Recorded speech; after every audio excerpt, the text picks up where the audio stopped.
Hey everyone, welcome back. In today's class, we have to begin with the African section of pastoralists ka chapter.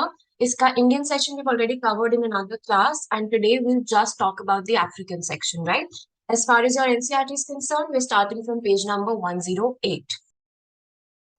Now, when we talk about the case of Africa, कुछ basic pointers you have to understand, which means A, कितने लोग depend करते हैं on pastoralism. Pastoralism, for those of you who do not know, pastoralism simply means nomads, but who carry cattle with them. Nomads are people who have to move from one place to another. उनका कोई permanent base नहीं है, कोई permanent घर नहीं है, which means they are constantly on the move, looking for maybe agriculture, they could look for trade, they could look for better opportunities. And जब हम इसमें ऐड कर देते हैं that people are moving with their animals which means their cattle हो सकता है cattle में क्या आएगा you can have cows you can have sheeps you can have buffaloes you can have goats इन सबको हम क्या बुलाएंगे pastoralists. So pastoralists are people who are on the move but they also carry their cattle with them. They also carry their livestock with them. Now natural सी बात है since you're traveling with animals, अगर आप animals के साथ travel कर रहे हो उनको constantly food चाहिए. आपका food you can purchase. Animals का food is not easily available in the market, which means आपको rely करना है on natural resources. And since you're traveling with animals, you have to constantly look for grazing land and grasslands ताकि वहां पे आपके animal comfortably feed कर सके. Meaning pastoralist की life में कुछ चीजें बहुत basic है. A, there should be no restriction on movement and उनको constantly क्या चाहिए? They have to have some grazing land. जैसे ही इन दो चीजों पे रिस्ट्रिक्शन आएगी उनकी life will be very hugely impacted. I hope the introduction is clear. आगे चलते हैं. Now coming to the main pointers of the case of Africa. First thing is कितने लोग डिपेंडेंट है on pastoralism. So that number is close to 22 million Africans who depend on pastoralism and this number is of current day. ये आज की बात हो रही है, it's not of ancient times. आगे चलेंगे. Next we have some communities which are based on pastoralism. Out of all of these, the most important is the Maasai community because Maasai community के ऊपर आपका पूरा chapter based है. All the others like the Bedouins, Berbers, Somali, Buran and Turkana, you can just go through them from an MCQ perspective. इनका theory में खास relevance नहीं है, but you definitely have to understand the Maasai community by heart because पूरा African case is based on that. आगे चलते हैं. Moving forward. Next हम बात कर रहे हैं how do they earn their livelihood, मतलब how do they survive in this environment. तो पहली चीज उनको चाहिए होता है ट्रेड. अगर मुझे करना है trade, I have to have access to some commodities. मेरे पास किसी सामान का एक्सेस होना चाहिए which means it can be forest goods, it can be animal produce. तो मेरा लाइफ इसके ऊपर कर रही हूँ ट्रेड के ऊपर. Transport Y? बिकॉज ट्रांसपोर्ट में I can use my animals as a means of transportation. Pastoralism, I've already explained, and agriculture is pretty clear in itself. So we will move forward. Last में, like I told you, the Maasai community, इसका सिर्फ एक number में हम play कर रहे हैं कि हमारे अफ्रीका के दो रीजन्स की बात हो रही है. फर्स्ट इज केनिया, दूसरा इज तंजानिया. केनिया में we have 3 lakh people, Tanzania में we have 1.5 lakh people. इन दोनों के रीजन्स कहाँ पे सेंट्रिक है, we will discuss when I show you the map, which will be just in 2 minutes. All right. Now, after the introduction, we have to move to the case of where have the lands gone. Land से मतलब होता है हमारा pasture land. And since हम बात कर रहे हैं problems faced in Africa, तो we will speak about the case of colonialism. Now, India के section में we have discussed कि जब the British came to India, the first thing they did was turn all the pasture land into something of use. उनके हिसाब से अगर सिर्फ grass है, it is useless, it is not earning any money.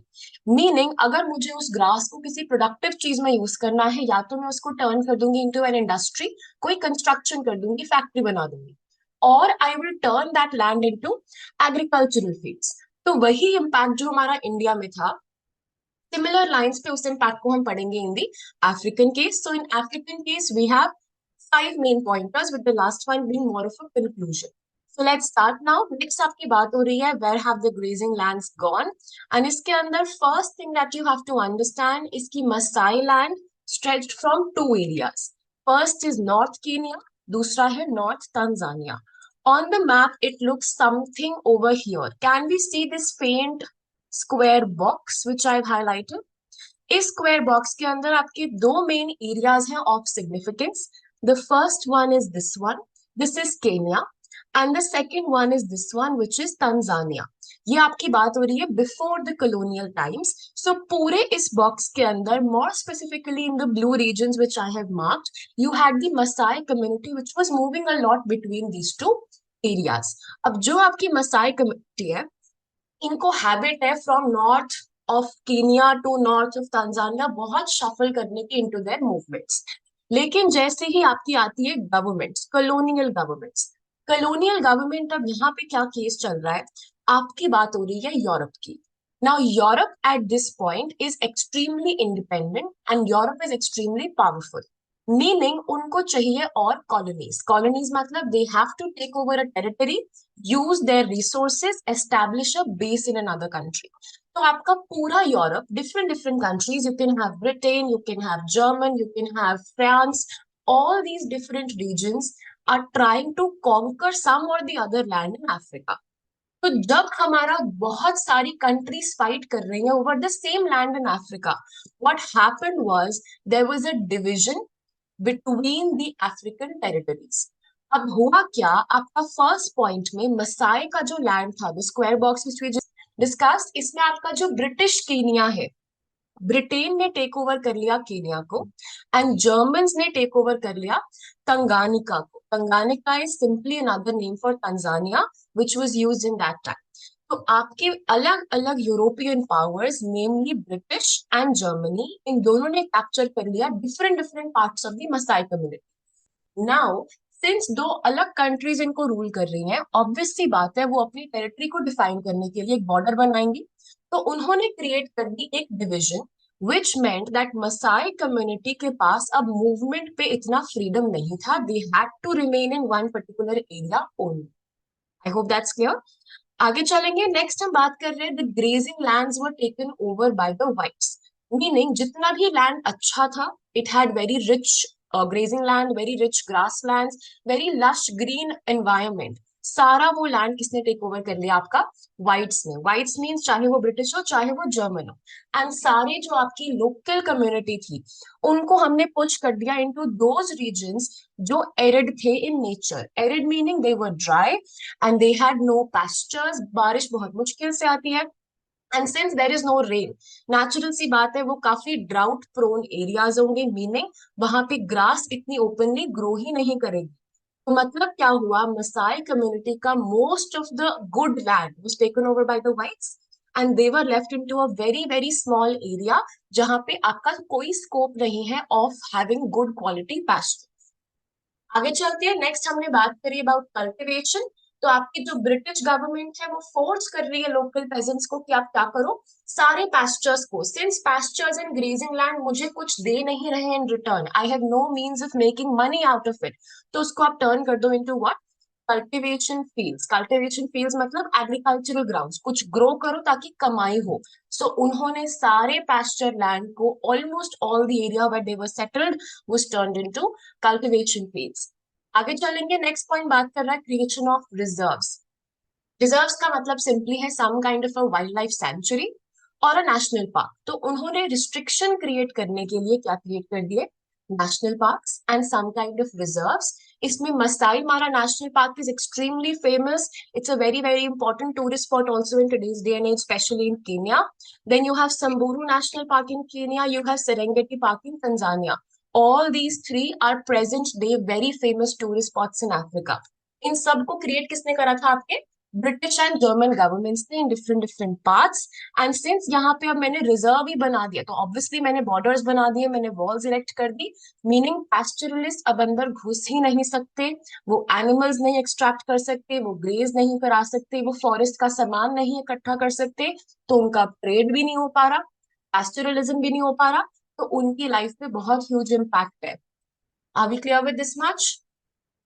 Okay, moving forward to the last section is talking about pressure on land. Now ये बात हमने India के सेक्शन में भी कही थी, that when a particular community is not allowed to move, आप restrict हो गए एक जगह में, if you are stuck in an area, natural सी बात है जिस लैंड में आप हो आप वहीं पे ग्रेज कराओगे, तो आपके लैंड को हील करने का टाइम नहीं मिलेगा, because you are constantly in need for more and more grass. तो उस लैंड के ऊपर क्या क्रिएट हो रहा है, प्रेशर. लैंड आपका हील ही नहीं हो रहा because you are not moving between two places, तो उस लैंड के ऊपर प्रेशर आ रहा है, the quality of grass is reducing and feeding of cattle is becoming extremely difficult. I hope this section is clear. Okay, then we'll move forward. Moving forward to the next section now, it talks about borders being closed. अब ये काफी connected है to the previous one. Natural सी बात है, जब हमने borders close कर दिए तो ब्रिटिश गवर्नमेंट जो आपकी है, colonial government जो है, वो काफी restrictions लगा देगी आपकी movement पे. Restrictions मतलब आप जहां भी जा रहे हो आप मुझसे पूछ के जाओगे, कहीं आपने enter करना है permission लो, permit लो. Permit अगर आपने नहीं लिया तो you will be punished. Same thing which we were discussing in Indian chapter. आपका मेन पॉइंट क्या आता है about having to take permits and permissions. एक तो चीज you have to live within a particular area, दूसरी चीज अगर आपको मूव करना है तो आपको परमिशन लेनी है, तीसरी चीज ये परमिशन मैं आपको आसानी से दूंगी नहीं because I am in a position of power, मैं आपको थोड़ा सा स्ट्रगल करवाऊंगी, I will get you in trouble, I will harass you, and जो भी लोग इसको ओबे नहीं करेंगे they will naturally be punished. ये सारे काफी ऑब्वियस रेपरकशंस एंड कॉन्सिक्वेंसेज है of the colonial rule being in Africa. आगे चलते हैं, थर्ड पार्ट आपका बात कर रहा है not allowed to enter into white areas. इसका रेफरेंस आप ले सकते हो टू सम एक्सटेंट फ्रॉम आपका सिविक्स का chapter which was constitutional design, जहां पे हमने बात करी थी about the apartheid system where blacks and whites were very heavily discriminated. तो नेचुरल सी बात है, आपके ऊपर एनीवे रिस्ट्रिक्शन है बेस्ड ऑन रेसिज्म, तो आप व्हाइट मार्केट्स में एंटर नहीं कर सकते, वो आपको अच्छा मानते ही नहीं, they treat you as dangerous, they treat you as savage, and आपके जो ब्लैक लाइव्स है उनके लिए they are very very immaterial, meaning वो आपको they will not look at you as important tradespeople or businessmen, they will treat you as labor. तो आपको labour की तरह काम करना है in mines, in road building, in towns and cities, meaning you have no life of your own, you have to live according to the demands of the whites. And last section बात कर रहा है not allowed to trade. Naturally अगर आप whites की market में enter नहीं कर सकते, ऑब्वियस सी बात है वो आपके साथ बिजनेस कभी करेंगे ही नहीं, which means you could not participate in the trading activity, and even अगर आपको वो अलाउ कर रहे हैं तो आपके ऊपर खामखा की बहुत सारी रिस्ट्रिक्शंस है, making your life very very difficult. So meaning क्या हुआ इसका, दो चीजों पे मेन इम्पैक्ट आया. First, it's a very big impact on your pastoral lives. दूसरा, you could not even now trade. तो आपका दो चीजों पे इम्पैक्ट है, फर्स्ट इज पैस्टोरलिज्म, दूसरा is trading. I hope this section is pretty clear. First अगर आपको क्लियर है तो ये ऑटोमेटिकली उसकी कॉन्सिक्वेंसेज है, this should also be pretty simple and straight forward. Now हम बात कर रहे हैं, अगर आप याद करो जो आपका ब्रिटिश था, they had transported you into a very dry region, right. Dry region meaning anyway हमारे पास पास्चर्स नहीं है, तो इमेजिन करो जब बिल्कुल ही बारिश नहीं होती, there will be a drought. Drought means absolute dryness, no water, cracks in the soil, सूखा in Hindi we say it. तो जब आपका ड्राउट रीजन है, कोई लैंड ही नहीं है, विच मीन्स कोई ग्रास ही नहीं है, ग्रास नहीं है, कैटल के लिए खाना नहीं है, तो एक बहुत ही नेचुरल इम्पैक्ट क्या आएगा, the cattle would be starving, and sometimes even the cattle would be suffering from starvation and which would lead to death. Last में हम बात करेंगे pastoralist were stuck in drought areas, उनकी मूवमेंट पे अगर restriction है, आप अपनी कैटल को फ्रीली मूव नहीं कर सकते हो. अगर आप अपनी कैटल को फ्रीली मूव नहीं कर सकते हो तो आपकी ग्रेजिंग लैंड से there will be a cut off, you could not access the grazing lands, and at the end your cattle will die of starvation and disease. Same चीज round and round घूम रही है in this section. First is impact of drought, दूसरा is that you are stuck, and तीसरा is the impact on the lives of cattle. I hope it's pretty clear. If you want, you can take a screenshot here for reference later, or you can pause the screen later and you can copy it then.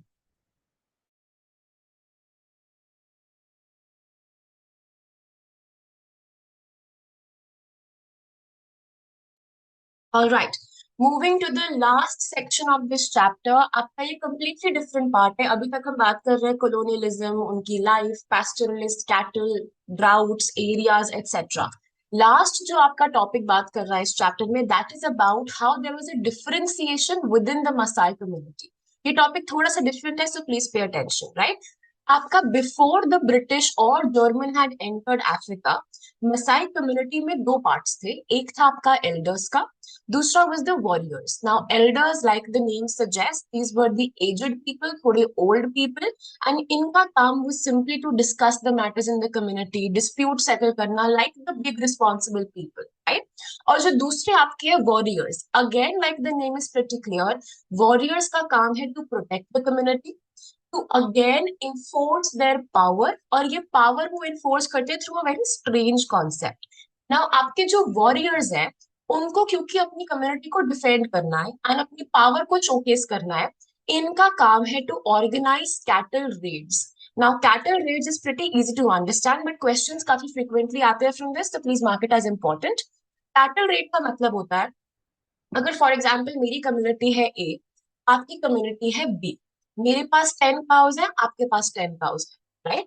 If I want to show that I am superior, I am more powerful than you, तो मैं क्या करूंगी, randomly जाके आपकी cattle के ऊपर attack कर दूंगी, आपकी कम्युनिटी के ऊपर एक वॉर डिक्लेयर कर दूंगी, and through this war I will try to steal your cattle. अब हो सकता है इसमें मैं हार जाऊं, हो सकता है इसमें मैं जीत जाऊं, but whoever wins and is able to steal सामने वाली कम्युनिटी की cattle was termed as more powerful। तो उनका काम क्या था, अपनी कम्युनिटी को बचाना एंड सामने वाली को रेड करना। Raid meaning to trying to steal somebody else's cattle। Are we clear with this one? Okay, now हम बात कर रहे हैं जो एल्डर्स एंड वॉरियर्स का पूरा कॉन्सेप्ट एंड डिवीजन था, this was before the British came to Africa. जैसे ही ब्रिटिश आई, they would obviously not be in favour of Masai community and उनके ट्रेडिशनल रूल्स एंड रेगुलेशंस। तो आते ही देवर लाइक कि भाई we don't care who is the elder who is the warrior, हमें तो अपने खुद के अपॉइंट करने हैं चीफ्स। चीफ्स मीनिंग ना तो ये एल्डर का पार्ट है ना ये वॉरियर का पार्ट है, ये किसी भी ग्रुप का एक हेड अपॉइंट कर देंगे जो उस ट्राइब को संभालेगा on behalf of the British. Meaning ये चीफ बन गया on some level a puppet of the British. अब ये पपेट्स क्या करेंगे, रेडिंग को रोक देंगे, वॉर्स को रोक देंगे। तो मसाई कम्युनिटी का जो ट्रेडिशन राइट्स था वो सारा आपका खत्म हो गया। There is no tradition, there are no rights by birth, right. आगे चलेंगे, अब आपकी जो अथॉरिटी ऑफ वॉरियर्स है, एल्डर्स है, कोई सुनेगा उनकी? Of course not, everybody would listen to the chiefs. तो आपका पूरा इतना लंबा cycle of tradition was now over. Now जो आपके ये चीफ्स है, नेचुरली सिंस इनको अपॉइंट करा है ब्रिटिश ने, they will have a lot of power, they are representatives of the government. So इनके पास इतना मनी था, because obviously there would be corruption, there would be some kind of an authority, and since they had so much authority, they became extremely rich। इस money के साथ वो animals ले सकते हैं, वो गुड्स ले सकते हैं, वो लैंड ले सकते हैं, making them the most important and the most powerful people within the Masai community. उनकी पावर्स क्या क्या है? पहला, they can get involve in trade because now they have the money. दूसरा, उनकी wives and children would remain at home and they will take care of the pasture land. तो उनके पास बहुत सारे सोर्सेज ऑफ इनकम हो गया। पहला would be pastoral income, जो उनकी वाइफ एंड चिल्ड्रन के थ्रू आ रहा है, एंड दूसरा would be non pastoral income which would be through trade, through purchasing land. Since मेरे पास पैसा है, I can now even lend it to other people. वो लोग मुझसे लोन्स ले सकते हैं, मैं उसके थ्रू कमाई कर सकती हूँ। लेकिन ये जो बेनिफिट्स थे, this was only towards the chiefs. क्या सारे लोग in the Masai community were chiefs? Of course not, there were many poor pastoralists, and since उनके पास अब कोई अथॉरिटी नहीं है, उनके पास कैटल के लिए लैंड नहीं है, उनके पास कैटल के लिए खाना नहीं है, eventually they will have to look for alternate jobs. उनको ऑल्टरनेट जॉब्स ढूंढनी पड़ेंगी, और जॉब्स ढूंढनी पड़ेंगी, and which they will mostly find in the road building section और the construction activity. This is where your African section ends. इसके बाद we just have a very small conclusion, जो पूरे चैप्टर की आपकी समरी है। At the end of the day chapter की summary simple है। पहली चीज, पैस्टोरलिस्ट की life is very difficult, specially जब उनके यहाँ पे कोई रूलर आ जाता है, कॉलोनियल इम्पैक्ट आ जाता है। Impact is pretty similar for both cases, चाहे इंडिया हो चाहे अफ्रीका हो, which means first your movement के ऊपर देयर इज अ रिस्ट्रिक्शन, दूसरा ट्रेडिंग के ऊपर देयर आर रिस्ट्रिक्शंस, तीसरा पैस्चर लैंड के ऊपर प्रेशर क्रिएट होता है, विच मीन्स आपकी कैटल की लाइफ पे इम्पैक्ट आता है, उनका नंबर रिड्यूस होता है, etcetera. All points very similar to each other. And with this, we will close the session for Africa.